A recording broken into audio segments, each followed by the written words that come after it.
Student, अब हम eukaryotes के बारे में पढ़ेंगे। हमारे यूनिवर्स में जितने भी लिविंग ऑर्गेनिज्म हैं वो दो टाइप से हैं। एक प्रोकैरियोट्स है, तो दूसरे के अंदर कौन सी सेल है? यूकैरियोट्स है। प्रोकैरियोट्स जनरली यूनिसेलुलर होते हैं। प्रोकैरियोट्स के अंदर एक ही ऑर्गेनिज्म आता है, बैक्टीरिया। यूकैरियोट्स में जैसे कैटेगरी है, यूकैरियोट्स में अगर वो मल्टीसेलुलर है या वो यूनिसेलुलर है। यूनिसेलुलर है तो वो कैटेगराइज होगा प्रोटोजोआ के अंदर। जैसे कभी आपने पढ़ा हो पैरामीशियम, आपने अमीबा का नाम सुना हो, प्लाज्मोडियम, जैसे प्लाज्मोडियम मलेरिया का कारण है। अगर यूकैरियोट्स के अंदर मैं पूछ लूं यूनिसेलुलर ऑर्गेनिज्म है तो वो किसके अंदर कैटेगराइज होंगे? वो कैटेगराइज होंगे प्रोटोजोआ के अंदर। अगर मैं बात करूं मल्टी सेलुलर है, और मल्टी सेलुलर में एक बात कहूं कि इसके अंदर सेल वॉल है, विद सेल वॉल, और मैं दूसरी कैटेगराइज करूं कि without cell wall. With cell wall के अंदर आएंगे अगर वो ऑटोट्रोपिक है, या मैं सीधा कह दूं कि वो फोटोसिंथेटिक है, तो वो ऑर्गेनिजम्स आएंगे प्लांट्स के अंदर। और मैं बोलूं कि वो हेटेरोट्रोपिक है तो वो आ जाएंगे फंजाई के अंदर। और मैं बोलूं विदाउट सेल वॉल है तो वो आ जाएंगे एनिमल के अंदर। और या मैं कह सकता हूं वो हेटेरोट्रोप है तो वो किसके अंदर आएंगे? एनिमल्स के अंदर। तो ये हमारा एक कैटेगराइजेशन है ऑर्गेनिजम्स का कि वो प्रोकैरियोट्स होगा या यूकैरियोट्स होगा। अब हम यूकैरियोट सेल को समझेंगे एक डायग्राम के साथ। एक हम यूकैरियोट्स की दो टाइप्स होती हैं, हम किसी भी टाइप से इसको समझ सकते हैं। यूकैरियोट्स को प्लांट सेल और एनिमल सेल के अंदर डिवाइड किया है। फिर मैं आपको बताऊंगा कि भाई प्रोकैरियोट्स में और यूकैरियोट्स में क्या मेन डिफरेंस है। जैसे देखेंगे, हम डायग्राम देखेंगे यूकैरियोटिक सेल का, हम एक एनिमल सेल का डायग्राम बनाएंगे और उससे चीजों को समझने की कोशिश करेंगे।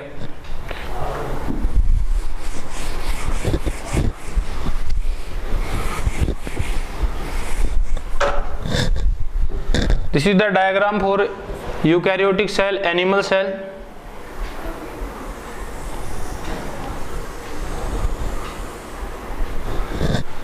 देखिए जो यूकैरियोटिक सेल्स होती है, जैसे मैं प्लांट की बात करें तो उसके अंदर सेल वॉल होगी, और एनिमल सेल की बात करूं तो उसके अंदर जो बाउंड्री होगी या जो कवरिंग ऑफ द सेल होगी वो होगी सेल मेम्ब्रेन। उसको हम बोलेंगे सेल मेम्ब्रेन। और प्लांट के अंदर जो कवरिंग होगी उसको हम बोलेंगे सेल वॉल। फिर सबसे मेन चीज, एक सेल्स के अंदर न्यूक्लियस होता है, और जितनी भी यूकैरियोटिक सेल हैं उनके अंदर एक वेल डिफाइंड न्यूक्लियस होता है, और उसकी एक मेम्ब्रेन होती है। यहां मैं लिख रहा हूं कि ये इस न्यूक्लियस की एक न्यूक्लियर मेम्ब्रेन है, और इसके अंदर इसका जेनेटिक मटेरियल है। इसको हम डीएनए बोल सकते हैं। डीएनए की फुल फॉर्म होती है डीऑक्सी राइबोज न्यूक्लिक एसिड। ये एक सेल के न्यूक्लियस के अंदर उस सेल का जेनेटिक मटेरियल होता है। तो मेन चीज है न्यूक्लियस। न्यूक्लियस के अंदर डीएनए होता है, और यहाँ पर जो न्यूक्लियस है वो कैसा है? वो मेम्ब्रेन बाउंड है। फिर एक सेल के अंदर होती हैं सेल ऑर्गेनेली। जैसे सेल ऑर्गेनेली की बात करूं तो सेल ऑर्गेनेली जैसे है माइटोकॉन्ड्रिया,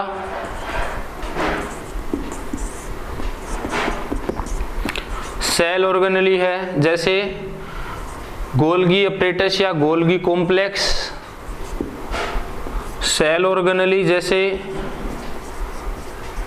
लाइसोसोम।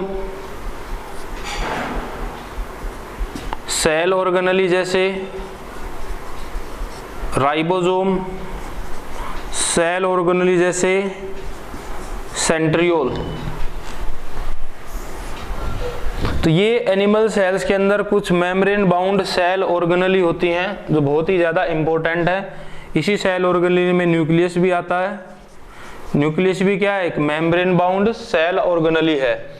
देखिए सेल अपने आप में एक लिविंग चीज है कि अकेली सेल भी, जैसे हमने बात की बैक्टीरिया कि बैक्टीरिया अकेला अपने आप में लिविंग है, तो उस सेल के पास सारी चीजें हैं। जैसे हमारे पास सेल से टिश्यू है, टिश्यू से ऑर्गन है, तब जाकर के हमारी लाइफ संभव है। लेकिन अकेली सेल भी एक लिविंग चीज है और उसी सेल में ही क्या है, उस लाइफ को चलाने के लिए सारी चीजें अवेलेबल हैं। जैसे देखिए इसके पास न्यूक्लियस है, न्यूक्लियस के अंदर डीएनए है और डीएनए के पास जेनेटिक इंफॉर्मेशन है किसी भी प्रोटीन को बनाने के लिए। अब हम बात करेंगे इनऑर्गेनली की। जैसे माइटोकॉन्ड्रिया को देखेंगे कि यहाँ मैंने एक डायग्राम ड्रा कर लिया माइटोकॉन्ड्रिया का। इनको हम अलग अलग भी पढ़ेंगे। मान लीजिए ये एक डायग्राम है, एक सेल ऑर्गेनली बनाई मैंने एक सेल के अंदर माइटोकॉन्ड्रिया। जो माइटोकॉन्ड्रिया होता है सेल के अंदर, उसे हम power house of the cell बोलते हैं। क्या बोलेंगे? Power house of the cells. इस माइटोकॉन्ड्रिया के पास एक चीज होती है एटीपी, इसको लिखते हैं एडिनोसिन ट्राइफॉस्फेट। फॉस्फेट यहाँ पे क्या काम करेगी? फॉस्फेट यहाँ पे एनर्जी देने का काम करेगी। किसका काम करेगी? एनर्जी देने का। जैसे हम एक रिएक्शन को देखते हैं, जैसे मेरे अंदर ग्लूकोज है, मैंने खाना खाया और खाने से क्या है मेरे अंदर ग्लूकोज है, फिर मैं क्या ले रहा हूँ? ऑक्सीजन ले रहा हूँ।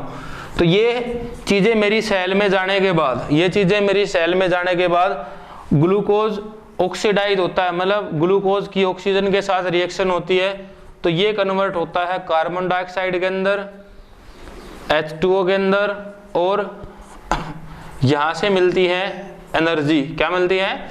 एनर्जी। CO2 को हम रिमूव कर देते हैं और इसका यूज हम कोई भी काम करने के लिए करते हैं। तो माइटोकॉन्ड्रिया क्या होता है? Power house of the cells होता है कि सेल्स को एनर्जी देने का काम इसी का होता है। फिर देखेंगे हम एक छोटी सी ऑर्गेनेली है राइबोसोम। इस तरह से राइबोसोम्स होते हैं। ये मान लीजिए एक राइबोसोम है। Ribosome it is protein factory of the cell. ये क्या होती है? सेल की प्रोटीन बनाने की फैक्ट्री होती है। एक राइबोसोम्स के अंदर 2 सब यूनिट होती हैं। एक सब यूनिट बड़ी होती है जिसको लार्ज सब यूनिट बोलते हैं, और एक यूनिट क्या होती है? छोटी होती है जिसको बोलते हैं स्मॉलर सब यूनिट, जिसको स्मॉलर सब यूनिट बोलते हैं। ये सब यूनिट प्रोटीन की बनी होती है। तो राइबोसोम प्रोटीन बनाता है। अब बात करेंगे कि राइबोसोम प्रोटीन कैसे बनाएगा। भाई मैं बार बार कह रहा हूं कि डीएनए के पास क्या होती है? जेनेटिक इंफॉर्मेशन होती है। जेनेटिक इंफॉर्मेशन, जेनेटिक से वर्ड आ रहा है जीन। जेनेटिक का पहला वर्ड क्या है? जीन। और जीन हमारे अंदर बनाता है करैक्टर। तो उस करैक्टर और करैक्टर फिजिकली बनते हैं प्रोटीन से। तो इसके पास प्रोटीन बनाने के लिए क्या होती है? इंफॉर्मेशन होते हैं। तो डीएनए अपनी इंफॉर्मेशन को कन्वर्ट कराता है mRNA के अंदर। आरएनए होता है राइबोज न्यूक्लिक एसिड, इसकी एक टाइप होती है। मैसेंजर आरएनए इसकी एक टाइप होती है मैसेंजर आरएनए। तो डीएनए अपनी जेनेटिक इंफॉर्मेशन को आरएनए के अंदर कन्वर्ट कराता है और ये जो mRNA है ये आता है इस राइबोसोम के पास। किसके पास आता है? राइबोसोम्स के पास। अब राइबोसोम इस mRNA की इंफॉर्मेशन से यहाँ पर क्या बनाता है? प्रोटीन चेन बनाता है। प्रोटीन चेन क्या बनाता है? प्रोटीन की एक चेन बनाता है। इस प्रोटीन चेन को हम बोलते हैं पेप्टाइड चेन। तो हमारे पास ये प्रोटीन बन गया। क्या बन गया? हमारे पास ये प्रोटीन बन के आ गया। फिर हम एक ऑर्गेनेली की बात करेंगे जिसका नाम है गोल्गी कॉम्प्लेक्स। ये एक मान लीजिए ये एक रफ स्केच है गोल्गी कॉम्प्लेक्स का।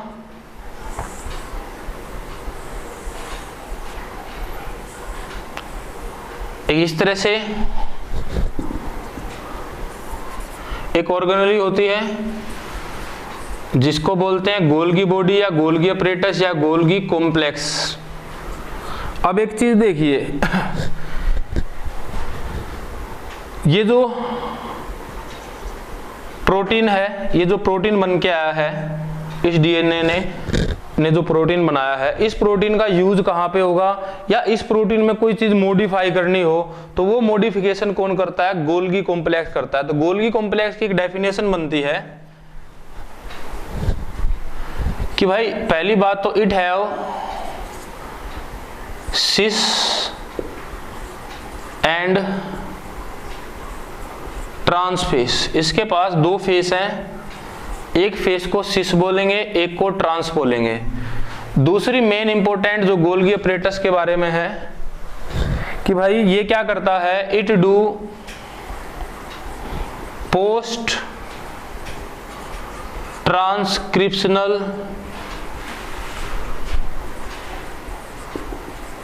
मॉडिफिकेशन।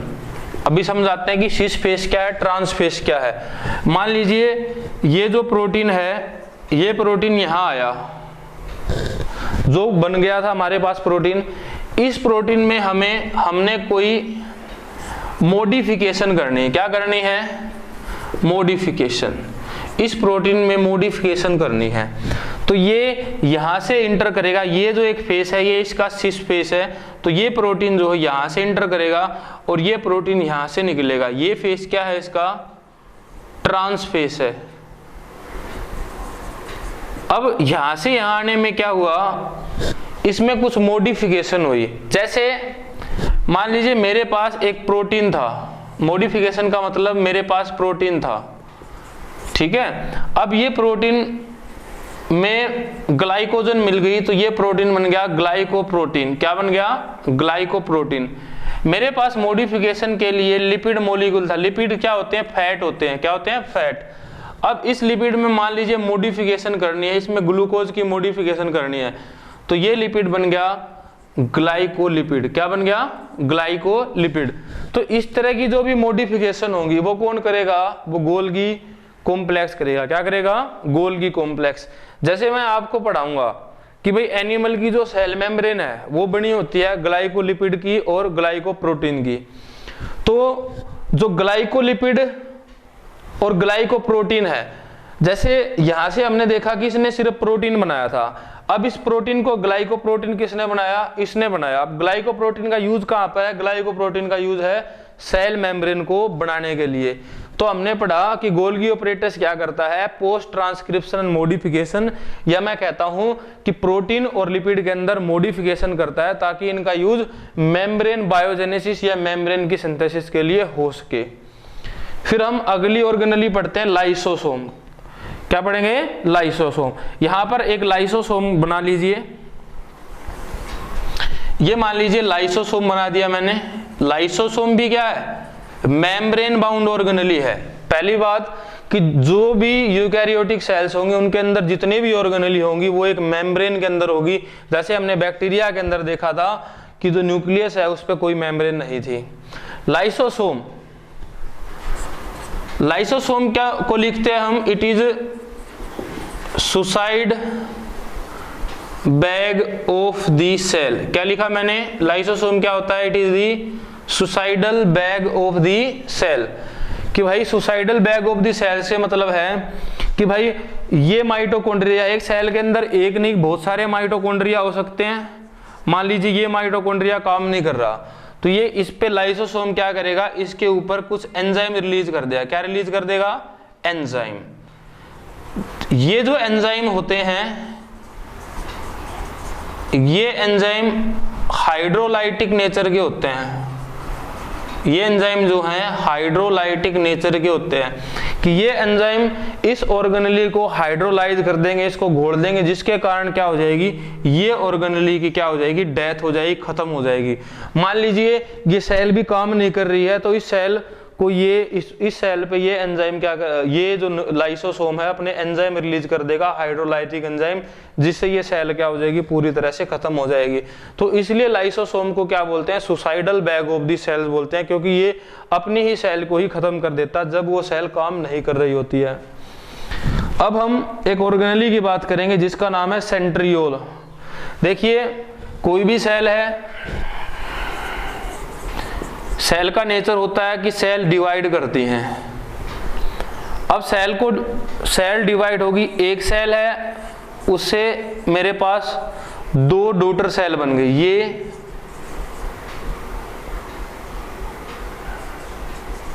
ये डॉटर सेल है। तो यहां पे हमने देखा